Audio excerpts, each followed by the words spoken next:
Break नंतर आपलं सगळ्यांचं स्वागत आहे। आपण बघतोय आता 8:30 वाजायला आलेत, अवघे 1-2 मिनिटं शिल्लक आहेत आणि मुख्यमंत्री उद्धव ठाकरे हे थोड्याच वेळामध्ये राज्याच्या जनतेशी संवाद साधणार आहेत। कारण संध्याकाळीच मुख्यमंत्र्यांनी जे प्रशासकीय अधिकारी आहेत, मंत्री आहेत यांच्याबरोबर व्हिडिओ कॉन्फरन्सिंगच्या द्वारे चर्चा केलेली आहे। कारण एकूण राज्यातला जो कोरोनाबाधितांचा जो आकडा आहे हा वाढतोय, म्हणजे अगदी 45,000 पर्यंत राज्य जाऊन पोहोचलेलं आहे आणि त्यामुळे आरोग्य यंत्रणेवरचा सुद्धा ताण हा वाढलेला आपल्याला बघायला मिळतोय। अनेक ठिकाणी आपण बघितलं जिल्हा पातळीवर अनेक निर्णय घेतले गेले, काही कठोर निर्णय घेतले गेले, पण लोकांनी काही ठिकाणी आपण बघितलं तर हे निर्णय पायदळी तोडवलेले आहेत, लोक ऐकत नाही आहेत। अशा वेळेला आता राज्यावर काही ना काहीतरी कठोर निर्बंध हे लावणं गरजेचं आहे। कारण ही जर कोरोनाची साखळी तोडायची असेल तर हे निर्बंध लावणं गरजेचं आहे। आपण आपली प्रतिनिधी वैदेही काणेकर ही आता आपल्या बरोबर आहे, लाईव्हला ती आपल्या बरोबर जोडली गेलेली आहे।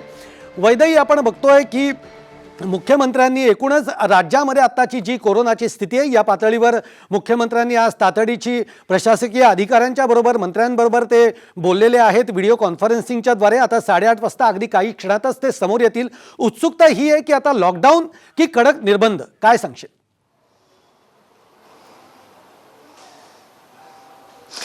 नक्कीच जर आपण बघितलं तर सध्याचं सरकार जे आहे ते लॉकडाऊनच्या मनस्थितीत नाही अशी माहिती देखील सूत्रांकडून मिळते आहे। त्याच्यामुळे अर्थात लॉकडाऊन हा शब्द पुढे न वापरता कडक निर्बंध हा शब्द पुढे वापरून काही निर्बंध जे आहेत ते हे सरकार नक्कीच लावणार आहे। कारण जवळपास 1 महिना झालेला आहे, या एका महिन्यामध्ये जवळपास 1000च्या वर संख्या सुरू जी झालेली होती, त्यानंतर आता ही संख्या तब्बल 8,800 पर्यंत आज पोहोचलेली आहे आणि मुंबईमध्ये खरं तर ही एकमेव संख्या आहे। असे महाराष्ट्रामध्ये जवळपास मोठ्या प्रमाणात कोरोनाचे रुग्ण हे सातत्यानं दिवसागणिक जे आहेत ते मोठ्या प्रमाणात सापडून येत आहेत। त्याच्यामुळे अर्थात सरकारच्या समोर मोठ्या अडचणी आहेत। एकीकडे अर्थचक्र थांबू द्यायचं नाहीये, दुसरीकडे कोरोना रुग्णांना आवर घालायचा आहे। या सगळ्या गोष्टीमधून कशा प्रकारे मार्ग आज उद्धव ठाकरे काढतील किंबहुना कशा पद्धतीचे निर्बंध आज उद्धव ठाकरे बोलून दाखवतील हे पाहणं देखील तितकंच महत्त्वाचं आहे। मात्र सूत्रांच्या मिळालेल्या माहितीनुसार अनलॉक 3ची जी नियमावली होती ती आज लागू करणार असल्याची माहिती मिळते आहे। याच्यामध्ये काही प्रमाणात दुकानं चालू राहतील, अगदी 1 दिवसाआड दुकानं बाजारपेठा ज्या आहेत त्या चालू राहतील। मॉल, थिएटर सारख्या गोष्टी ज्या आहेत त्या बंद ठेवण्यासंदर्भात देखील एक निर्णय कदाचित आज सरकार घेऊ शकतं किंबहुना जे अत्यावश्यक सेवा देणारे कर्मचारी आहेत त्यांनाच केवळ रेल्वे आणि बसमधून जाण्याची मुभा सरकार जी आहे ती आज देऊ शकते। अशा अनेक गोष्टी, अनेक निर्बंध जे आहेत ते काही दिवसांसाठी आज सरकार लावू शकतं। कारण अर्थात दिवसागणिक कोरोना रुग्णांची जी आहे ती संख्या वाढते आणि कुठेतरी ही साखळी जर थांबवायची असेल, ही साखळी तोडायची असेल तर पूर्वीप्रमाणेच काही निर्बंध हे कडक ठेवावे लागतील आणि त्याच परीनं कुठले नियम, कुठल्या अटी शर्ती आज सरकार देणार आहे, कुठल्या अटी शर्ती लागू करणार आहे, त्याचप्रमाणे अर्थचक्र न थांबवता या अटी शर्ती कशा पद्धतीनं लागू करता येतील याच्याकडे खरं तर आज निर्णय जो आहे तो याच परीनं देण्यात येणार असल्याची माहिती मिळते। नक्कीच वैदेही, तू म्हणालीस तसं अगदी बरोबर आहे। म्हणजे एकीकडे कोरोनाची साखळी पण तोडायची आहे आणि दुसरीकडे अर्थचक्र जे आहे तेही सुरू राहायला पाहिजे आणि या सगळ्यांमधनं एक समन्वय साधून जे कठोर निर्बंध आहेत तेही लावले गेलेच पाहिजेत, अशाही पद्धतीची एक भूमिका आहे। पण आपण मुंबईच्या बाबतीमध्ये विचार केला, जर अर्थचक्र जर आपल्याला चालूच ठेवायचं असेल तर अशी सर्वांना या गोष्टीची कल्पना आहे की आता जवळपास 1 वर्ष झालं आपण एका विचित्र विषाणूबरोबर लढतो आहोत आणि याही गोष्टीची आठवण आपल्याला असेल की हेच ते दिवस होते मार्च महिन्यामध्ये पहिल्या प्रथम कोविडने आपल्या महाराष्ट्रामध्ये शिरकाव केला आणि हा म्हणता एखाद्या मायावी राक्षसासारखा त्यांनी महाराष्ट्रच नव्हे तर देश व्यापून टाकला। मधल्या काळामध्ये आपण सर्वजण मिळून या व्हायरसला रोखण्यामध्ये नक्कीच यशस्वी झालो होतो, नक्कीच झालो होतो, त्याच्याबद्दल काही वादच नाहीये। पण हे युद्ध आपण सगळ्यांनी मिळून एकत्र हातात हात घालून लढलो म्हणून ती परिस्थिती निर्माण झाली होती। साधारणतः कालच्या जानेवारी-फेब्रुवारी पर्यंत आपल्याला असं वाटत होतं की आता झालं, संपलं, ये कोरोना क्या है, क्या चीज है कोरोना, कोविड क्या है। विशेष म्हणजे गेल्याही वर्षी अर्थसंकल्पीय अधिवेशन होतं, याही वर्षी तोच काळ आला, मार्च. अर्थसंकल्पीय अधिवेशन नुकतंच गेल्या महिन्यात पार पाडलं आणि आपल्याला सर्वांना कल्पना आहे की लॉकडाऊनच्या पार्श्वभूमीवरती आर्थिक परिस्थिती ही संपूर्ण जगाचीच दोलायमान झालेली आहे आणि त्या परिस्थितीचा विचार करून महाराष्ट्र पुढे नेण्यासाठी एक अत्यंत चांगला अर्थसंकल्प आपल्या माननीय उपमुख्यमंत्र्यांनी, अर्थमंत्र्यांनी, अजितदादांनी मांडला.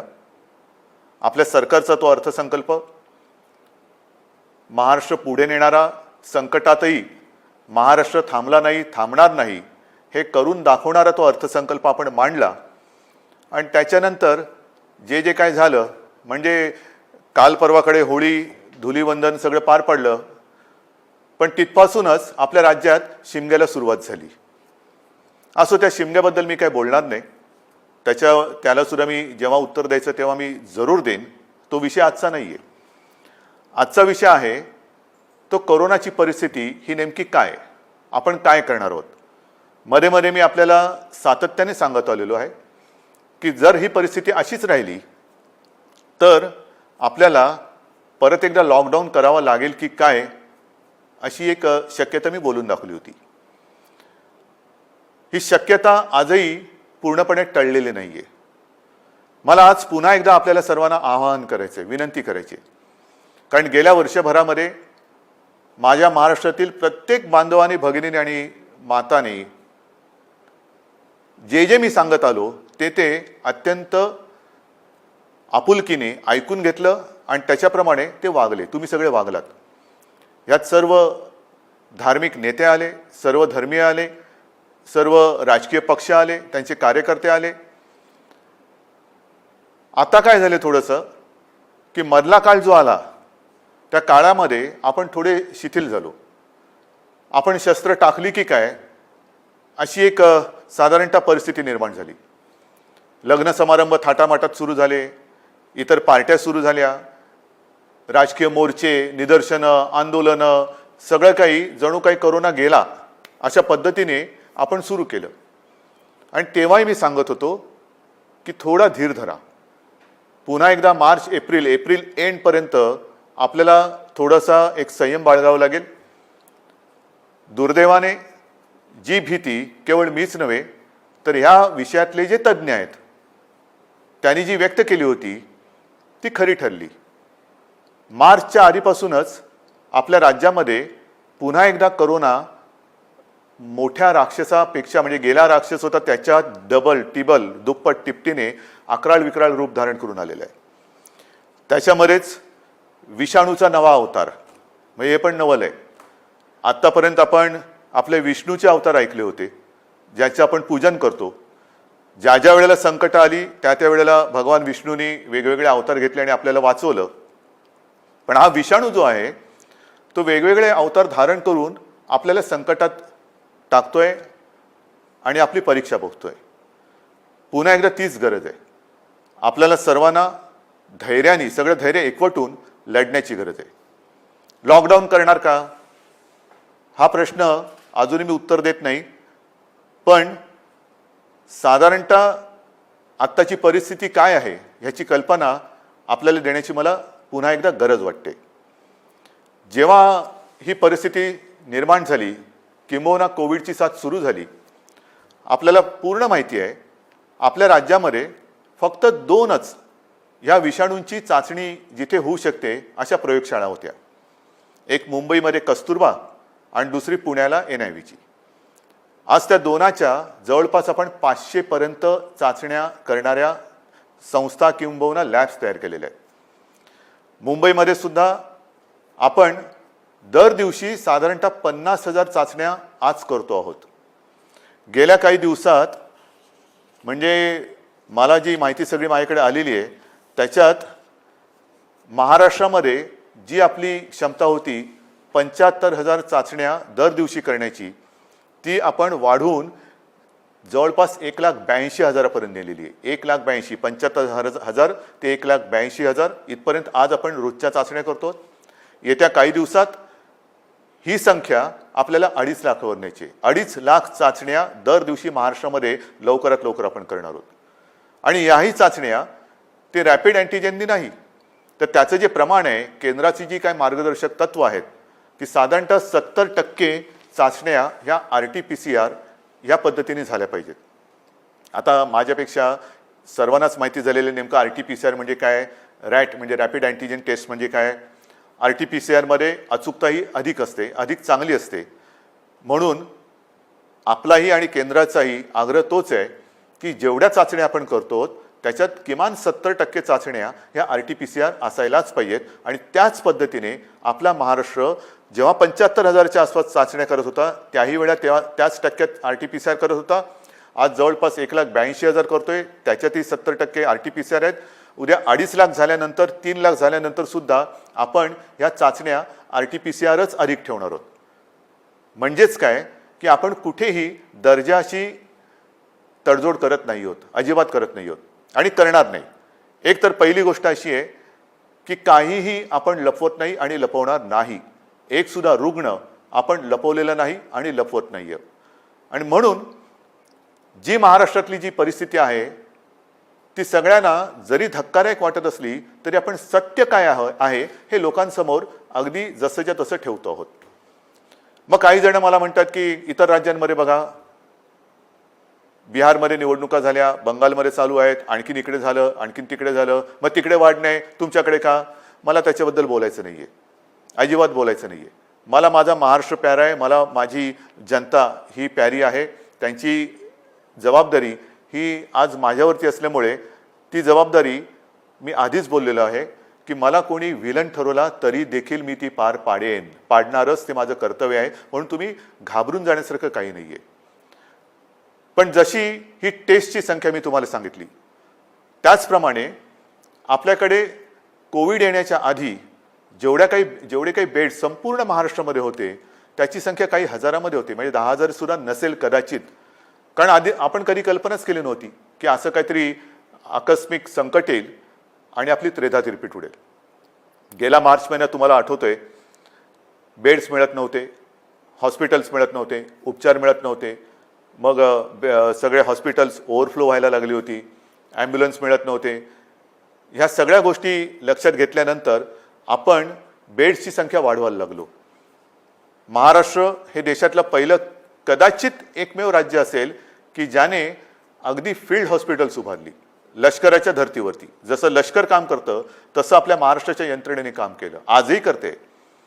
जम्बो कोविड केअर सेंटर्स उभारली आणि काही हजारात म्हणजे 8-10 हजार ज्या काही रुग्णशय्या होत्या त्याची संख्या आपण जवळपास 4.25 लाखापर्यंत नेली, सगळ्या काही मिळून. म्हणजे त्याच्यामध्ये इतर कोविड शिवाय असलेले beds, oxygen beds, ICU beds, विलगीकरणाचे बेड्स, डायलिसिसचे बेड्स असे मिळून साधारणतः 4.25 लाखापर्यंत ही सुविधा आपण वाढवली. ही मोठी आपली एक अचिव्हमेंट होती. आणि तेव्हाही मी म्हटलं होतं की लॉकडाऊनचा उपयोग हा संसर्ग थांबवण्यासाठी आहे आणि त्याच वेळेला आपल्या आरोग्य सुविधा वाढवण्यासाठी आहे. मग आता एवढीही रुग्णशय्या वाढवल्यानंतरही मी परत तुमच्याशी का काळजीने बोलतोय ह्याचं कारण आजचं चित्र मी तुम्हाला सांगतोय. पहिली गोष्ट अशी की साधारणतः रुग्ण वाढ ही किती होते, किती झपाट्याने होते त्याची थोडीशी मी तुम्हाला कल्पना देतो. आपल्याला माहिती आहे की जानेवारीच्या शेवटाला आणि फेब्रुवारीच्या सुरुवातीला फक्त मुंबईपुरतं बोलायचं झालं तर मुंबईमध्ये 300-350 रुग्ण हे दर दिवशी आपल्याला सापडत होते. आज ती संख्या 8,500वरती गेलेली एका महिन्याच्या कालावधीत. ही फक्त मुंबईची परिस्थिती आहे. महाराष्ट्राची परिस्थिती बघितली तर 17 सप्टेंबर 2020 म्हणजे तेव्हा जरा सगळं जास्त होतं, तेव्हा 3 लाख सक्रिय रुग्ण होते. 1 एप्रिलला आणखीन त्याच्यामध्ये भर पडलेली आहे. 17 सप्टेंबरला साधारणतः 31,000 मृत्यू झाले होते, 31,351. आता 54,900च्या आसपास झालेले आहेत. त्यावेळेला एका दिवशी आढळलेले रुग्ण हे 24,619 होते 17 सप्टेंबरला. आता 1 एप्रिलला एका दिवशी साधारणतः 43,183 रुग्ण आढळलेले आहेत. आज 2 तारीख, आज कदाचित 45,000चा आकडा आपण गाठू किंवा पार करू. कोणत्या दिशेने चाललेलो होतो आपण बघा. आणि याच वेगाने जर का ही रुग्णवाढ होत राहिली तर मी जे तुम्हाला सांगितलं त्याच्यात मी बेड्सची तुम्हाला कल्पना देतो. साधारणतः विलगीकरणच्या ज्या बेड्स आहेत त्या 2,20,000 आहेत महाराष्ट्रामध्ये. आत्ताच त्या 1,37,549 भरलेले आहेत, म्हणजे 62% हे बेड्स भरले गेलेत. आयसीयूचे बेड्स हे 20,519 आहेत, ते जवळपास 48% आज भरलेले आहेत. ऑक्सिजनचे बेड्स आहेत ते सुद्धा 62,000च्या आसपास आहेत, ते 25%च्या आसपास आज भरलेले आहेत. व्हेंटिलेटर्स 9,347 ते पण 25% जवळपास आज वापरात आहेत. ही परिस्थिती फार चिंताजनक आहे आणि म्हणून मी आज आपल्याशी संवाद साधायला आलो की ही परिस्थिती अशीच राहिली तर आणखीन 15-20 दिवसामध्ये आपल्याला ह्या सगळ्या सुविधा ज्या आहेत त्या अपुऱ्या पडायला लागतील. मग काही जण म्हणतील सुविधा वाढवत का नाही? वाढवतो ना. मी आदेश दिलेले आहेत की जिथे जिथे आवश्यक आहे आवश्यकतेनुसार या सुविधा वाढवा. पण सुविधा वाढवणं म्हणजे काय करणं? बेड्स वाढवणं आलं, व्हेंटिलेटर्स मिळतील, ऑक्सिजनचा साठा सुद्धा आज आपल्याकडे फार मर्यादित आहे, तोही वाढवण्याचा आपला प्रयत्न सुरू आहे. औषधांचा साठा आपण घेऊ शकतो, परंतु बेड्स वाढले, व्हेंटिलेटर्स वाढले, आयसीयूचे बेड्स वाढले तरी डॉक्टर्स कसे वाढणार, नर्सेस कशा वाढणार, आरोग्य कर्मचारी कुठून आणायचे? हा विचार फार महत्त्वाचा आहे आणि इकडेच खरा चिंतेचा विषय आहे. गेले वर्षभर ही संपूर्ण आपली यंत्रणा, मग त्याच्यात डॉक्टर्स आहेत, नर्सेस आहेत, आरोग्य कर्मचारी आहेत, पोलीस आहेत, आशा अंगणवाडी सेविका आहेत, महसूल यंत्रणेचे काही कर्मचारी आहेत, यांच्यापैकी बऱ्याच जणांना कोविडने गाठलेलं आहे. आजारातनं ते बरे झालेले आहेत. साधारणतः या विषाणूचं एक विचित्र वैशिष्ट्य असं आहे की एकदा त्यांनी कोणाला ग्रासलं की बरं झाल्यानंतर सुद्धा काही काळ हा थकवा राहतो, धाप लागते, थकवा येतो, थोडंसं अंगातली सगळी शक्ती गेल्यासारखी वाटते. मग डॉक्टर सांगतात आता तुम्ही निगेटिव्ह झालेला आहात परंतु आराम करा. पण ही जी यंत्रणा आहे ती यंत्रणा आपल्यासारखीच माणसांची आहेत, आपल्यासारखीच रक्तामासाची हाडाची आपली माणसं आहेत, आपलेच बांधव आहेत, आपल्याच भगिनी आहेत. हे डॉक्टर्स असतील सगळेच ते आजारी पडले आणि पडल्यानंतर निगेटिव्ह आल्यानंतर दुसऱ्या तिसऱ्या दिवशी पुन्हा एकदा आपल्या सेवेसाठी कोरोनाच्या गुहेत घुसत आहेत. मग त्यांच्याशी आपण कसं वागलं पाहिजे? आज सुद्धा आपण जी काय आपली यंत्रणा राबते आपल्यासाठी, टेस्टिंग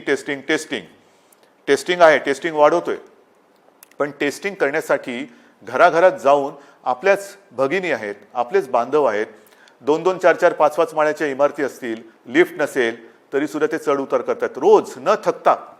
मग थकले तरी थांबत नाहीयेत. त्यांना आपण काहीतरी दिलासा देणार आहोत की नाही? एकूण हे जे काय सगळे चित्र आहे, बोलणारे सगळे बोलतात की आपण हे केलं पाहिजे, आपण ते केलं पाहिजे, लसीकरण वाढवलं पाहिजे. वाढवतोय ना आपण. कालच्या दिवसात तुम्हाला मी अभिमान हा शब्द इकडे वापरणं योग्य ठरणार नाही, पण तुम्हाला समाधान वाटलं पाहिजे की महाराष्ट्र हा देशातला नंबर 1चं राज्य महाराष्ट्र ठरलेलं आहे. कालच्या दिवसात एका दिवशी आपण 3 लाख नागरिकांना लसीकरण केलेलं आहे. 3 लाख एका दिवसात. म्हणजे आतापर्यंत आपण जेव्हापासून लसीकरणाला सुरुवात झाली सुमारे 65 लाख, त्याच्यात आजचा आकडा मी धरलेला नाहीये, 65 लाख आपल्या नागरिकांना आपण लसीकरण केलेलं आहे. अजूनही आपण मागणी करतोय, केंद्र आपल्याला देतंय, पण पुरवठा वाढवायला पाहिजे. आणि पुरवठा वाढवल्यानंतर आपली क्षमता आज जी 3 लाख आहे ती लवकरात लवकर किमान 6 ते 7 लाख दर दिवसाला करण्याची आपली क्षमता आहे.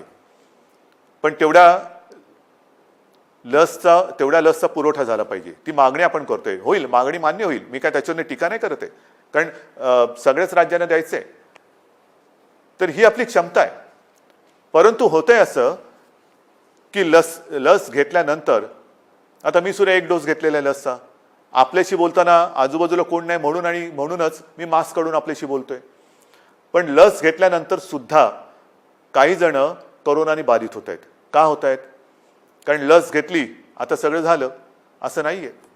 लस घेतल्यानंतर सुद्धा मास्क हा घालणं अनिवार्य आहे. मी मधल्या काळामध्ये माननीय पंतप्रधानांनी जी एक व्हिडिओ कॉन्फरन्स घेतली त्याच्यात हा मुद्दा मी काढला होता आणि मी बोलताना असं बोललो होतो की आमच्या इथे लसचे दोन्ही डोस घेतल्यानंतर सुद्धा आणि तो मधला कालावधी झाल्यानंतर सुद्धा काही लोकांना संसर्ग झालेला आहे.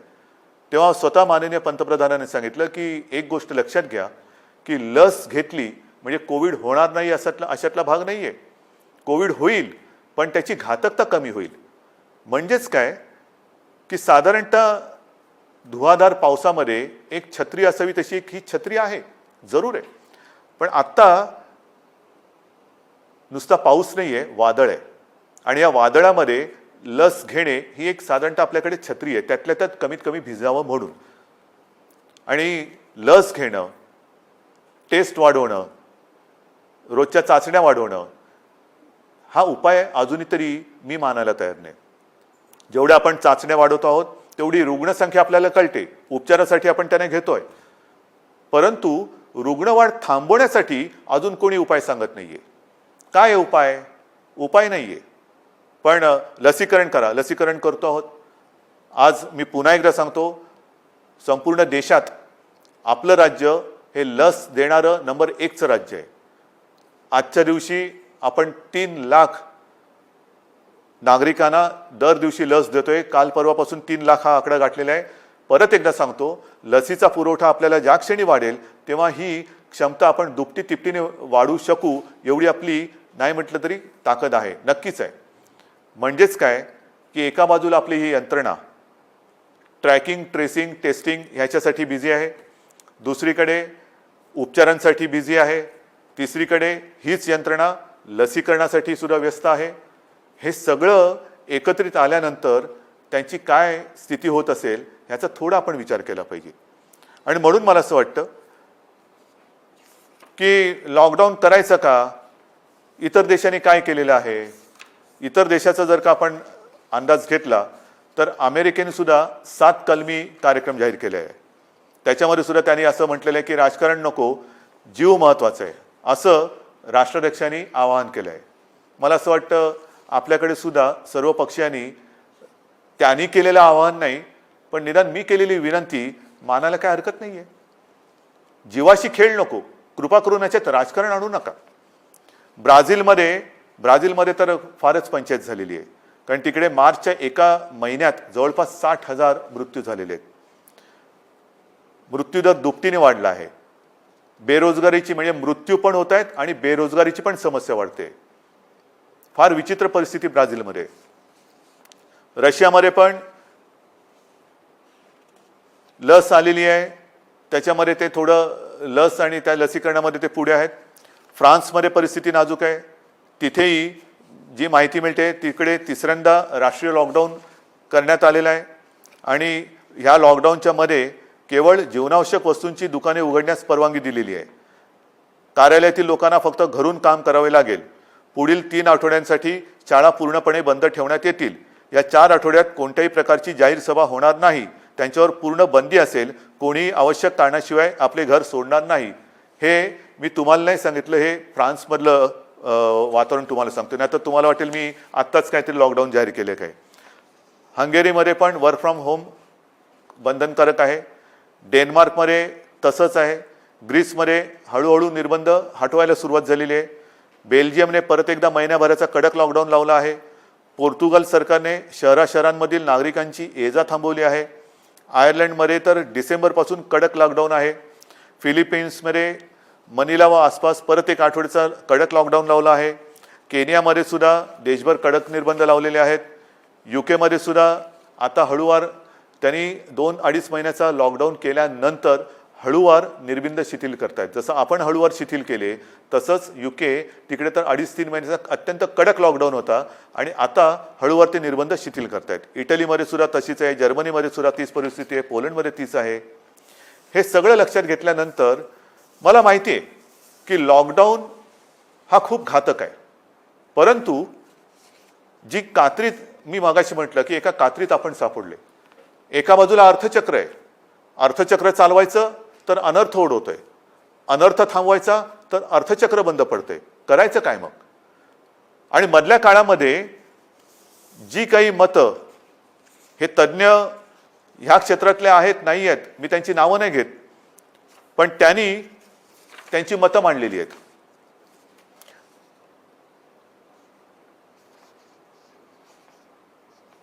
सर्वसामान्यांना त्रास होईल अशी लॉकडाऊनची भूमिका, मी पक्षाचं नाव घेत नाही कारण मला राजकारण आणायचं नाही, आम्ही खपवून घेणार नाही.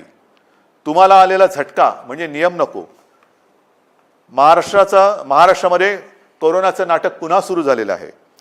कोरोनाच्या संसर्गाला लॉकडाऊन हा पर्याय नाही. आम्ही लॉकडाऊनला जोरदार विरोध करू, रस्त्यावरती उतरू.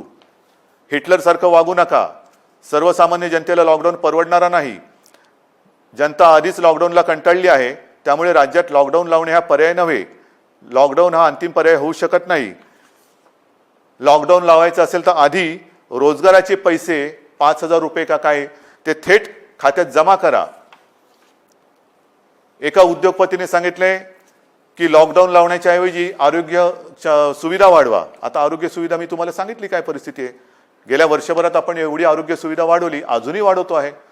पण मुद्दा असा येतो की हे जे काही आपल्याला सल्ले देत आहेत त्यांना मी सांगू इच्छितो हात जोडून, उद्योगपतींना सांगतो, म्हणजे त्या ज्यांनी सांगले सगळ्या उद्योगपतींबद्दल नाही, की आरोग्य व्यवस्था वाढवतो मी, बेड्स वाढवतो, सगळं वाढवतो, पण कृपा करून रोज मला किमान 50 डॉक्टर्स, नर्सेस, आरोग्य कर्मचारी यांचा महाराष्ट्रभर पुरवठा होईल अशी काहीतरी सोय करा. कारण नुसतं फर्निचरचं दुकान म्हणजे आरोग्य सुविधा नाही आहेत. त्याच्यामध्ये व्हेंटिलेटर आल्यानंतर व्हेंटिलेटर वापरणारे सुद्धा तज्ज्ञ लागतात. ऑक्सिजन किती द्यायचा, किती प्रमाणात द्यायचा याच्यासाठी सुद्धा त्या विषयातला तज्ज्ञ लागतो. अगदी रेमडेसिवीर द्यायचं झालं तर ते कसं दिलं पाहिजे ते समजणारा डॉक्टर लागतो. हे तज्ज्ञ लोक आणि डॉक्टर्स ही कुठून आणायची? आणि ही परिस्थिती जर का बघितली तर मला तुमच्याकडनं हीच अपेक्षा आहे. जे सांगतायत की लॉकडाऊन केला तर आम्ही रस्त्यावरती उतरू, माझं म्हणणे जरूर उतरा, उतरलंच पाहिजे. पण ते लॉकडाऊनच्या विरोधात नाही, तर लॉकडाऊन होऊ नये म्हणून कोरोनाच्या विरुद्ध तुम्ही उतरा. या डॉक्टर्सना मदत करायला तुम्ही रस्त्यावरती उतरा. ज्या कुटुंबांमध्ये करते करविते ज्यांचा मृत्यू झालेला आहे त्या कुटुंबियांची जबाबदारी घेण्यासाठी रस्त्यावरती उतरा. ज्या कुटुंबांमध्ये सगळेच्या सगळे कोरोना बाधित झालेले आहेत त्यांची सेवा करण्यासाठी रस्त्यावरती उतरा. टेस्ट जी आपल्या या यंत्रणे जी करते आहे ट्रॅकिंग ट्रेसिंग त्यांना मदत करायला म्हणून रस्त्यावरती उतरा. नुसतं बोलायला ठीक आहे अमुक केलं तर आम्ही रस्त्यावरती उतरू, माझं म्हणणं तर उतराच, रस्त्यावरती उतरा. कारण आता आपल्याला ही लढाई तशीच लढावी लागणार आहे. हातात हात घालून ही लढाई लढावी लागणार आहे. अनेक ठिकाणी मी बघतोय सभा समारंभांना तुडुंब गर्दी होते, बाजारपेठा फुलून गेलेल्या आहेत. थोडंसं धीर धरा. अनेक जणांना असं वाटतंय मास्क काय लावतोय तू? अरे मास्क न लावण्यामध्ये शौर्य काय शौर्य? मी मास्क वगैरे वापरत नाही, मी मास्क वापरणार नाही, काय शूर आहेस? मास्क न वापरणं ह्याच्यात शूरता नाही. आणि मास्क लावणं त्याला लावायला लाजायची गरज नाहीये. परत एकदा सांगतो की वॅक्सिन घेतल्यानंतर सुद्धा मास्क हा लावायलाच पाहिजे, अंतर ठेवलंच पाहिजे, हात धुत राहिलंच पाहिजे. आणि म्हणून काही कडक निर्बंध येत्या काही दिवसात आपल्याला लावावे लागतील. ते उद्या परवाकडे मी जाहीर करेन. विशेषतः शहरांमध्ये मी परत एकदा सांगतो, जिथे जिथे अनावश्यक गर्दी होते ही गर्दी आपल्याला टाळावीच लागेल. जी खाजगी कार्यालय आहेत त्या कार्यालयांना सुद्धा आपण प्रत्येकाला सूचना दिलेल्या आहेत. सूचनावलीच म्हणा ना, की लग्न समारंभात किती लोक पाहिजेत, ऑफिसमध्ये किती उपस्थिती पाहिजे, बसमधनं किती लोक गेले पाहिजे. आता ट्रेनमध्ये मुंबईमध्ये मी सांगेन की मी सांगितलं होतं की पीक अवर नॉन पीक अवर आता सगळं तुडुंब भरून चाललेलं आहे, रेस्टॉरंट्स भरून चाललेली आहेत.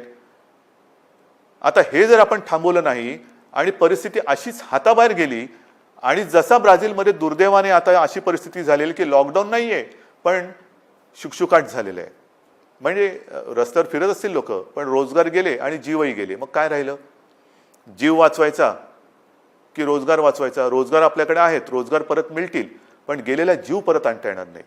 आणि म्हणून मी आपल्याला नम्रपणाने विनंती करतोय की येत्या काही दिवसांमध्ये 1-2 दिवसांमध्ये मी आणखीन काही जणांशी बोलतोय. काही त्याच्यात यातले तज्ज्ञ असतील, विविध राजकीय पक्ष आहेत, विविध मी पत्रकारांशी बोलेन. मला वेगळा काही उपाय असला तर पाहिजे. लॉकडाऊन हा उपाय नाही मान्य, पण मग ही संसर्गाची साखळी तोडायची कशी? लसीकरण वाढवतोच आहे, पण लसीकरण देऊनही कोविड होत नाही अशातला भाग नाही. लसीकरण घेतल्यानंतर, लस घेतल्यानंतर सुद्धा कदाचित लस घेतलेल्याला कोविडचा त्रास कमी होईल, पण तो दुसऱ्याला संसर्गित करू शकतो, हेही आता सिद्ध झालेलं आहे. मग करायचं काय? दुसरा उपाय असेल जरूर सांगा, पण त्याहीपेक्षा माझा विश्वास आपल्यावरती आहे. कारण तुम्हीच या युद्धातले खरे सैनिक आहात. हे युद्ध आपल्या सगळ्यांचं आहे. हे एकट्या दुकट्याचं युद्ध नाही आहे. ज्या गोष्टी मी तुम्हाला सांगितल्या आपण नाही पाळू शकत. कारण नसताना घराबाहेर पडू नका, नाही घरात थांबू शकत. अनावश्यक ठिकाणी गर्दी करू नका, गर्दी टाळू नाही शकत. गरज नसेल तर इकडे तिकडे फिरू नका, हे फिरणं टाळू नाही शकत. सार्वजनिक ठिकाणी फिरताना घराबाहेर पडल्यानंतर मास्क लावलाच पाहिजे, मास्क घालू नाही शकत. एकमेकात थोडं अंतर ठेवा, अंतर ठेवू नाही शकत. म्हणजे लॉकडाऊन आपण टाळू शकतोय, पण टाळणं ही जिद्द, ज्या जिद्दीने तुम्ही पहिल्या लढलात त्या जिद्दीने पुन्हा जर का उतरलात तर आपल्याला, मी अजूनही म्हणतो आता थोडा काळ राहिलेला आहे. कारण परिस्थिती तुम्हाला मी सांगितले, अशीच रुग्णवाढ होत राहिली तर 15-20 दिवसात हॉस्पिटल्स तुडुंब भरून जातील. काही काही जिल्ह्यामध्ये आत्ताची परिस्थिती आलेली आहे. ऑक्सिजन सुद्धा कमी पडू शकतोय, व्हेंटिलेटर सुद्धा कमी पडू शकतात. ही परिस्थिती आजही आपण स्वयंशिस्तीने टाळू शकतो. संसर्गाची लाट, कोरोनाला आपण रोखू शकतो. रोखण्याची जिद्द ही तुमच्यात आहे की नाही, हा फार महत्त्वाचा प्रश्न आहे. सरकार लॉकडाऊन करणार की नाही यापेक्षा प्रत्येकाने ठरवलं पाहिजे की मी कोरोनाला हरवणार की नाही, मी कोरोनाला रोखणार की नाही. हे जर का तुम्ही प्रत्येकाने ठरवलं, होय मी रोखणारच. कारण आपण गेले वर्षभर माझे कुटुंब माझी जबाबदारी असेल, आता पुन्हा मी प्रत्येकाला सांगितले की मी जबाबदार, माझा मास्क माझी सुरक्षा.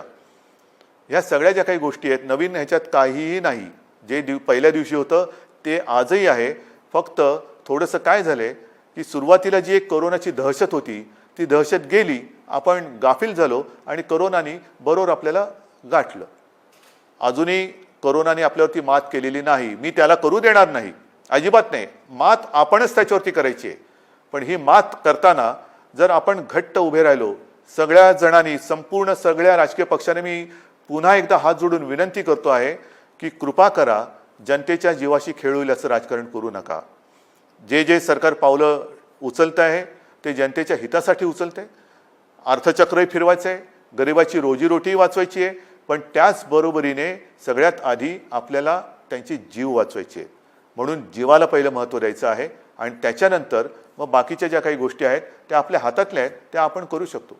म्हणून आजसुद्धा मी पूर्ण लॉकडाऊनचा इशारा देतो आहे, लॉकडाऊन जाहीर करत नाही आहे.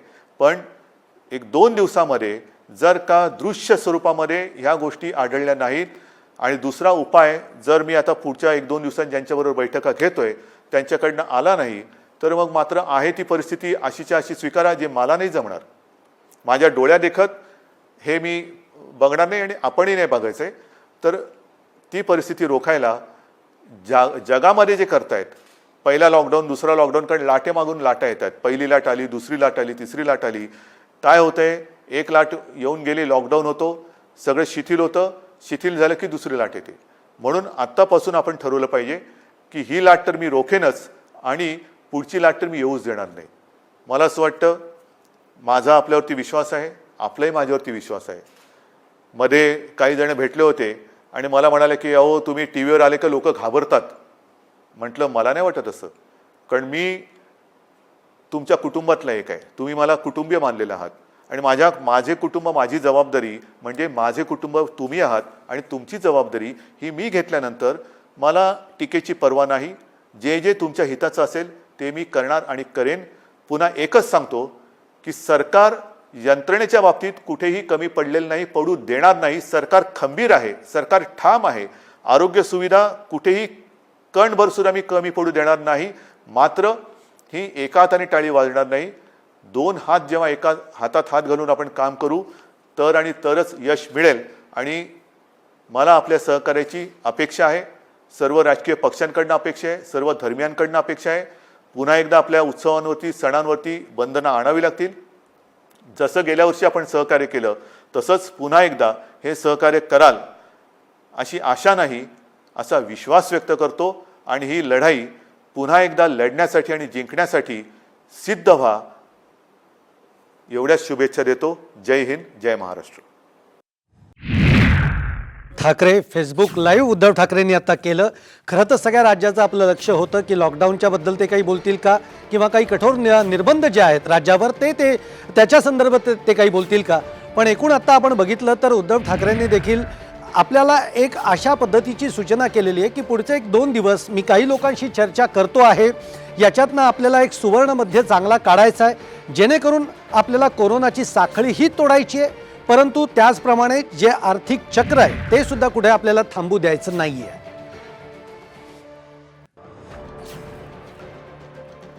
जानेवारीच्या शेवटाला आणि फेब्रुवारीच्या सुरुवातीला फक्त मुंबईपुरतं बोलायचं झालं तर मुंबईमध्ये 300-350 रुग्ण हे दर दिवशी आपल्याला सापडत होते.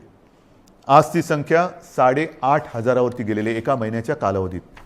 ही फक्त मुंबईची परिस्थिती आहे. महाराष्ट्राची परिस्थिती बघितली तर 17 सप्टेंबर 2020 म्हणजे तेव्हा जरा सगळं जास्त होतं, तेव्हा 3 लाख सक्रिय रुग्ण होते. 1 एप्रिलला आणखीन त्याच्यामध्ये भर पडलेली आहे. 17 सप्टेंबरला साधारणतः 31,000 मृत्यू झाले होते, 31,351. आता 54,900च्या आसपास झालेले आहेत.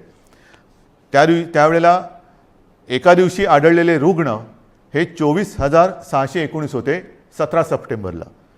आता 1 एप्रिलला एका दिवशी साधारणतः 43,183 रुग्ण आढळलेले आहेत. त्याच्यात मी बेड्सची तुम्हाला कल्पना देतो. साधारणतः विलगीकरणच्या ज्या बेड्स आहेत त्या 2,20,000 आहेत महाराष्ट्रामध्ये. आत्ताच त्या 1,37,549 भरलेले आहेत, म्हणजे 62% हे बेड्स भरले गेलेत. आयसीयूचे बेड्स हे 20,519 आहेत, ते जवळपास 48% आज भरलेले आहेत. ऑक्सिजनचे बेड्स आहेत ते सुद्धा 62,000च्या आसपास आहेत, ते 25%च्या आसपास आज भरलेले आहेत. व्हेंटिलेटर्स 9,347 ते पण 25% जवळपास आज वापरात आहेत.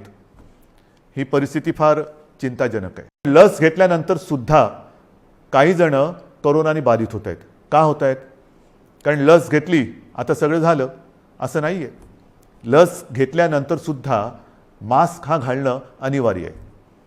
मी मधल्या काळामध्ये माननीय पंतप्रधानांनी जी एक व्हिडिओ कॉन्फरन्स घेतली त्याच्यात हा मुद्दा मी काढला होता आणि मी बोलताना असं बोललो होतो की आमच्या इथे लसचे 2 डोस घेतल्यानंतर सुद्धा आणि तो मधला कालावधी झाल्यानंतर सुद्धा काही लोकांना संसर्ग झालेला आहे.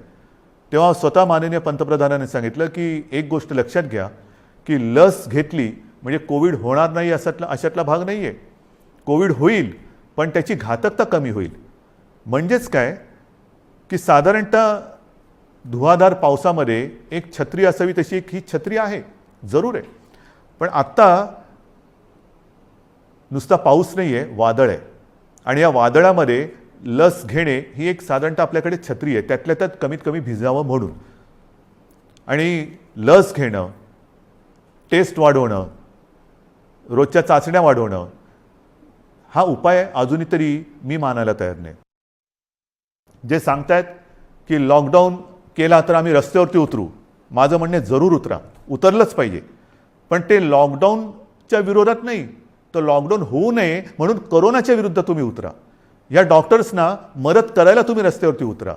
ज्या कुटुंबांमध्ये करते करविते ज्यांचा मृत्यू झालेला आहे त्या कुटुंबियांची जबाबदारी घेण्यासाठी रस्त्यावरती उतरा. ज्या कुटुंबांमध्ये सगळेच्या सगळे कोरोना बाधित झालेले आहेत त्यांची सेवा करण्यासाठी रस्त्यावरती उतरा. टेस्ट जे आपल्या या यंत्रणे जी करते आहे ट्रॅकिंग ट्रेसिंग त्यांना मदत करायला म्हणून रस्त्यावरती उतरा. नुसतं बोलायला ठीक आहे अमुक केलं तर आम्ही रस्त्यावरती उतरू, माझं म्हणणं तर उतराच, रस्त्यावरती उतरा. कारण आता आपल्याला ही लढाई तशीच लढावी लागणार आहे.